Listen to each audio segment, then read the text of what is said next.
So Texas released their interim committees. If you don't understand how Texas operates, every 2 years they have a regular session where they do business. And then the in-between year, called the interim, they just do like a bunch of research so that they can push a bunch of bills the next year. I'm not a real big fan of the system because it just makes work slow. And ultimately, it's just a way to kill politics and policies. But whatever. So I was reading through the chairs, and then something interesting came up. Senator Phil King on a select committee on religious liberty. So I did some research and I looked up, and Lieutenant Governor Dan Patrick released a statement about it.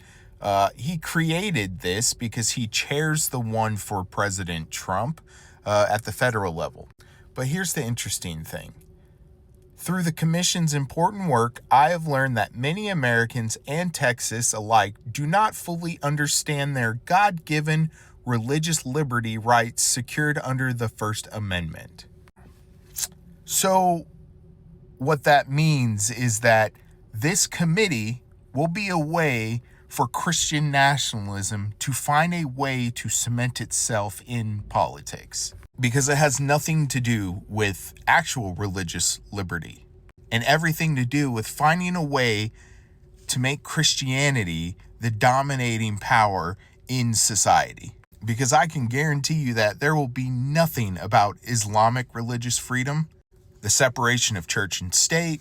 No other religion that isn't Christianity centered will probably be talked about at this committee. It's going to be one of those committees where they're like, oh, we stopped Sharia law from happening under religious liberty.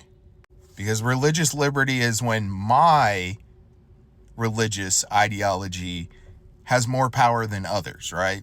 So I'm not a big fan of this committee.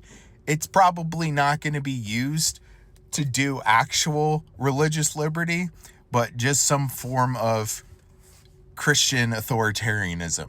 But there's also something else I didn't realize, that there's a Texas senator who was recently elected. He's a Democrat, and he was not put on any committees.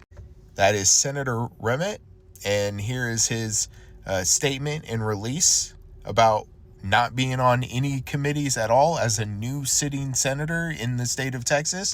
Basically, the lieutenant governor is trying to silence this representative by not having his voice heard, which means all of his constituents do not